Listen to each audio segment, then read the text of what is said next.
So I met James many years ago when Innovation Within was just a database web app thing, and he's been working on this thing. And when AI smashed into Innovation Within, it became an order of magnitude better than anything else I've used in order to help students understand entrepreneurship and the customer discovery journey that you have to go on in the beginning of your a startup life. And so James is an incredible person. I would go to his house and we would start talking about business, and I'd end up in his basement playing guitar, and he's on the drums and we're rocking out, and then we're talking about like exercise. It's just his mind works in 100 million different ways. But I am really excited about where Innovation Within is going and what you've done already and the impact you're making on the ecosystem and on the quality of the startups and the foundations that are coming through. So James, come on up, tell us about Innovation Within.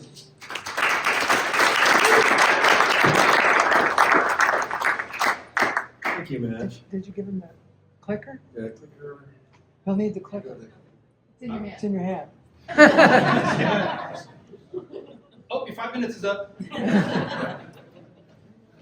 Right arrow. So, I was told I had 10 minutes. Then I found I had 5, so I had to rewrite the whole thing.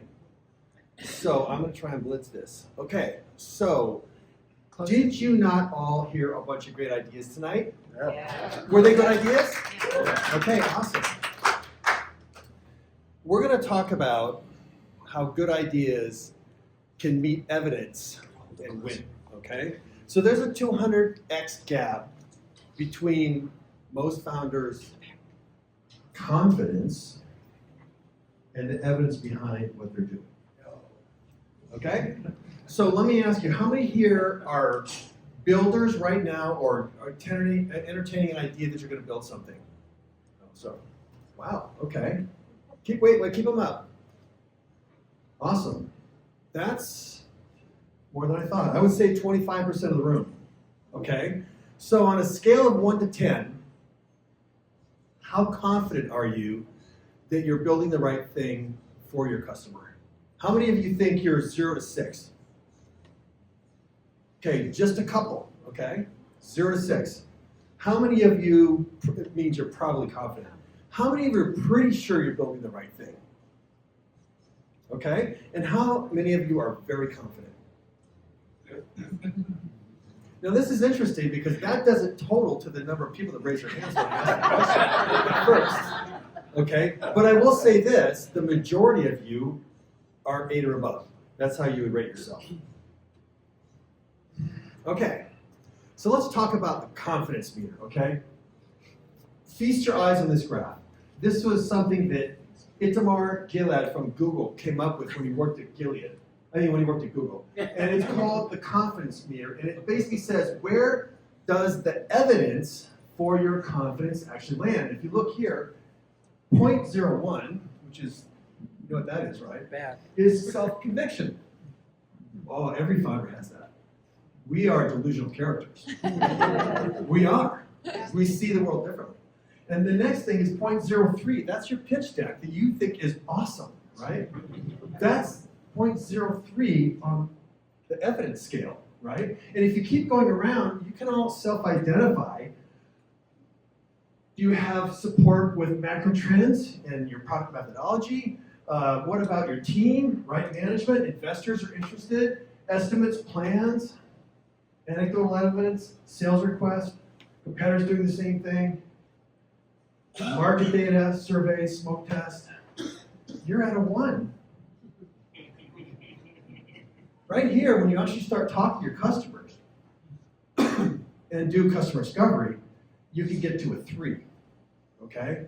So, let's linear straighten that out, okay? On a scale of 1 to 10, that previous chart, the first 6 things don't even get you a 1.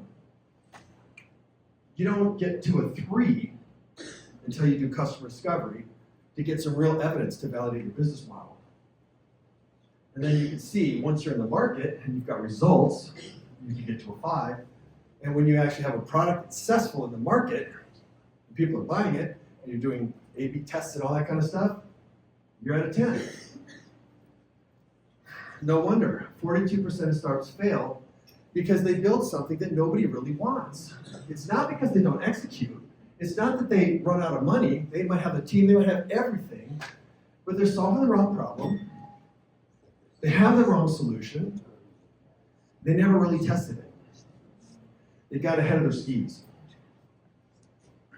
So, Colin Stewart wrote this piece last week that just hit the nail right on the head. He said, in Claude Code, do you guys know what Claude Code is? Okay. You know what Shift Tab does? Shift Tab switches from execution to plan mode, okay? And when you're in plan mode, nothing gets built.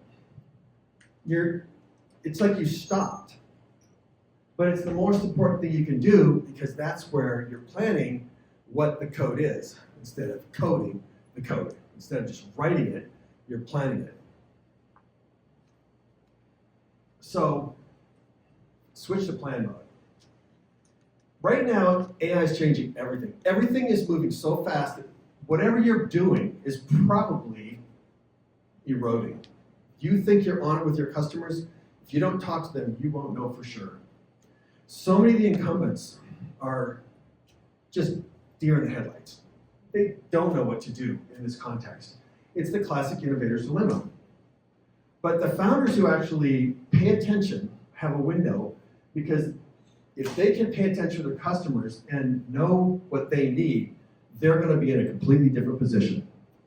So this gap is not incremental, it's huge. 0.03 to 7 is 233 times more evidence multiplier, okay? So there's only one way to get that evidence. When you don't have customers and you're trying to figure out what to do, and that's customer discovery, structured customer discovery. And guess what I figured out? Most humans suck at customer discovery. They're so biased with their idea. They want to sell, they want to pitch, they want to tell you how great it is. You heard all these guys with all their excitement. That's not customer discovery. Customer discovery is finding a problem, an unmet need, and understanding how to solve it and meet it for that customer. So, we're here to close that gap. So, our platform handles the methodology of customer discovery for you, so you focus on the decisions. And this is where AI is astounding. So, all you do is tell us your idea in plain English. It can be 6 words, okay? And then we create a hypothesis map. This is a map of every assumption stated in a hypothesis form that's behind that business idea. Who's the customer? What problem do I solve? What value gets created? What's the business model, right? This is the thing that most founders don't think about up front, and it bites them later, okay? So then from the hypothesis map, we know who your customers are going to be, and we know what questions you should ask. These are not the questions you would have thought of, because you want to ask questions, do you think this is cool? Do you like it? Hey, I'm building this thing. You go into sales mode, right?